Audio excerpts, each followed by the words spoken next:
Hello, fledglings. A quick life update before the audio. I will leave time codes in the description so you can skip through this if you want to. So first off, I've been a little bit burnt out lately. I've got a lot going on behind the scenes here. I just went back to school not too long ago.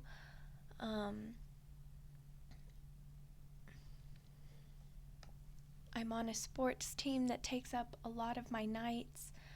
I have a small business, Bones and Crystals. If you checked out our merch store before, you might have seen it on there. I was hosting it through the same website I was hosting the Vampire Queen merch. So I'm in the process of moving my personal store, Bones and Crystals, over to an Etsy, but the Vampire Queen will stay on that website. So I've got a lot going on right now, and I've just been feeling really burnt out, which is why you didn't get this video on the Wednesday that it was supposed to premiere, and you're getting it late. When you'll get this, I don't actually know, but I'm hoping it is this upcoming Friday, which would be tomorrow from when I'm recording it, or the Wednesday after. And now it's time to say goodbye to Delilah Black. This is the last part of the series by Echo Writing, so I really love this character and I wish her the best. Enjoy! Good morning, darling. Why, yes, it is a very good morning.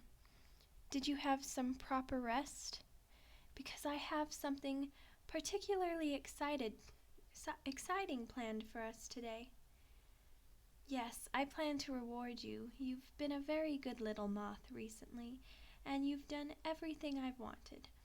I figured that if I could reward such proper behavior, it would have to be truly something special. So today, I'm going to show you exactly what I've purchased to make your eyes light up. No, nothing like that. We've had plenty of playtime last night, my little moth. It's not a toy, although there's plenty of toys we still have yet to try on both you and me. No, it's something wildly different. You see, when we spoke, you told me two things. First thing was that you were a trader, a flower trader. The second thing is that you are an art connoisseur. And since that day, we've seen a plentiful amount of beautiful things, including you, of course. But we're going to see something that I believe will be quite new for you. You see, a new batch of flowers have come into the port today, including one very specific flower that I have ordered specifically for you. Yes, I sent a letter with my request to several Dutch tradesmen. An Alranic merchant was able to grant me the best offer. They used their magic and their understanding of flowers and a few other areas of expertise that I have a rather lacking understanding of, although I believe you would find it incredibly interesting to create a flower that met my demands. Oh no, no fussing about the price, darling. I have money to spare. Besides, I don't simply live off of my inheritance. I'm earning money as well. Does that surprise you, little moth? I may not seem to work for my money, but we both know I have no need for sleep. My work only requires about an hour of day to ensue everything is well kept. You see, I have made the clever investment to buy a large set of houses near the docks, which I knew would eventually become warehouses and stores. The people work hard for their money, and I ask them for a margin of it as payment for the building, instead of a regular sum of money. They pay me based off of what they make. The ones renting rooms do, of course, pay a standard sum, but with about 15 homes and 5 businesses in my possession, my monthly profits are enough to live. However, I want to still build up more money. The only thing I have to do to earn it is ensure the buildings are kept in order. It only takes a few phone calls to have any problem solved for a low price. So, in all reality, it's a very simple job once you get to know everyone. And to tell you a secret, I think some of the handymen give me a discount out of fear that I'll eat their children. Don't tell them that I don't do any such thing. It might make it more expensive. Now, let's get dressed. Your gift will be here around noon, and we've already slept for quite some time past sunrise. No, I'm not going to tell you what it is just yet. You'll have to wait and see, darling. I promise that you'll love it. I know you will. Now, let me check. Your neck is covered so no one can see the collar. Long sleeves to hide the scrapes, bruises, and suction marks. A hat to block out the sun. I think you're getting better at dressing yourself, as if not to show that you're mine, darling. Now, I'll make us breakfast, and when my gift arrives, I'll explain exactly what it is.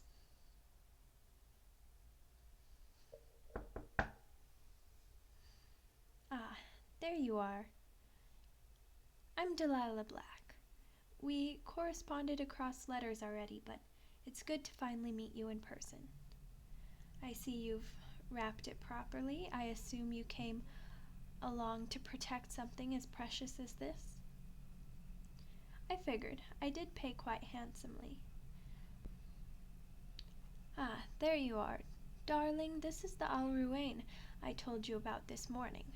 Her name is Lady Juliana von den Berg, but she responds just as well to Lady Julia. As you can see, she's a woman fashioned of beautiful flowers, and she has quite a talent for tending to them. I think you two will quite like each other, but for now, our meeting is themed around the items she carries in that box of hers. Julia, how about you come inside? I have already prepared a little footpath of sweet water for you. I do believe my darling is simply dying to know what I got for them. Now, before I open this case, I'm going to ask you one time what you think this could possibly be, darling. Well, you're not wrong. It is indeed a flower, but it's far more than just that. Don't you agree, Julia? It's more beautiful than your description accounts for, Julia. Truly, it was worth every penny. This, my darling, is a new species of plant. It's derived from the thornless rose, the tulip, the thistle, and a very small, rare plant known as the rotten delight, which only grows in the ancient woods of the elves. There's a long legend attached to this little flower with its vibrating petals, but the main intrigue of it is that it simply refuses to wilt. The story goes that an elfin queen of old fell in love with a human who was infected with a strange disease, and when he died, her anger and grief commandeered the forest into creating an alcove where these flowers grew in great numbers. The soul of the human found its way into the plant and blessed them so they never fade away, so that the queen could still be with her love even after their death.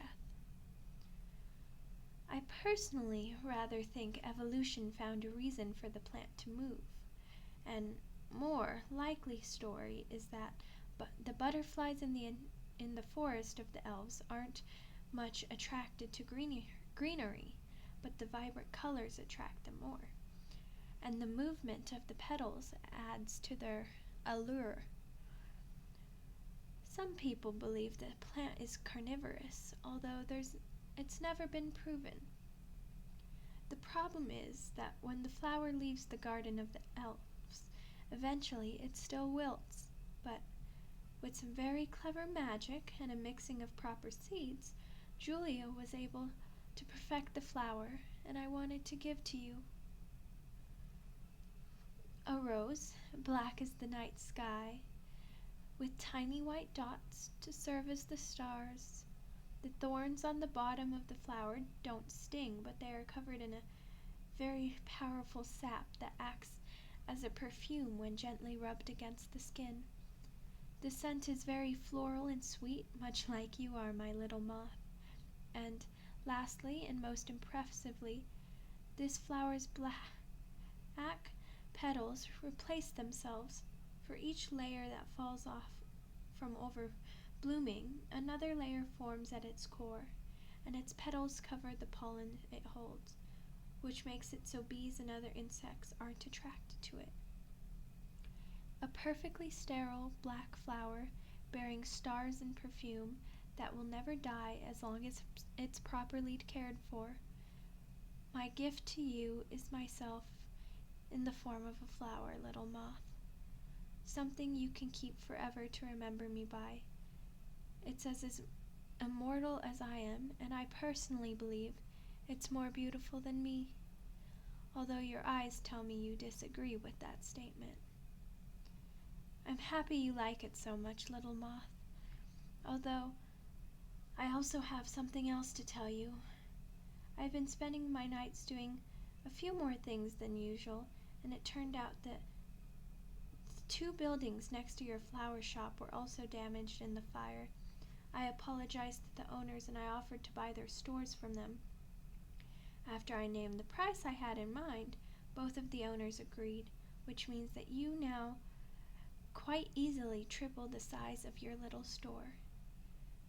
I believe I mentioned it this morning already, but money truly isn't an issue for me. I want to give my darling moth a gift.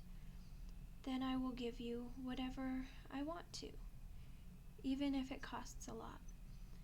You have to understand, darling, any price on earth is a low one when it can buy your happiness, especially if it persists even after the year we've agreed upon. Now, Lady Julia was so kind to come across the sea in order to deliver this flower, but not only that, she's here for the next few days to tend to your shop, and if you're lucky, she might cast a few spells to help you improve the place as it's being expanded. Her methods are quite efficient from what I've heard, and she'll ensure that the expansion of your shop runs just like you like it when you've returned from your year-long vacation. Yes, this is all a gift for you, and as I said this morning, you've been very good and haven't even refused any request of mine. Of course, you've asked me to stop once or twice, but as much as I like knowing you and your body, I can't read your mind. Knowing that you'll tell me to stop when you have to makes me feel safe as well. And when this year of indulgence is over, these gifts ensue that you'll have something to remember me by.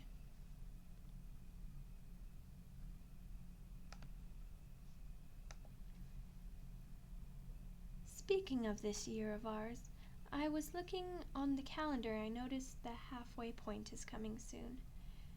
Time truly does fly when you're enjoying yourself, doesn't it? Oh, I am so sorry, Julia. I almost forgot you were there. Do you want us to move, or would you like me to bring you back to your carriage? That's wonderful. I apologize again, and thank you so much for everything you've done for me. I truly couldn't be more grateful.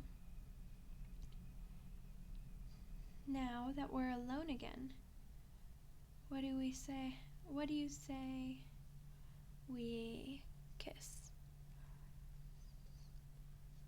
Go to dinner tonight and to a theater after that. Then tell me that They tell me there's a great writer coming up just now, and they're showing a playwright of theirs in the theater. We so enjoy for the next few weeks. It seems like something we could enjoy, doesn't it? That sounds good. Now, lay your clothing aside. We have some time to play until we have to go and get tickets, and I'd rather not waste any of it standing in front of this door.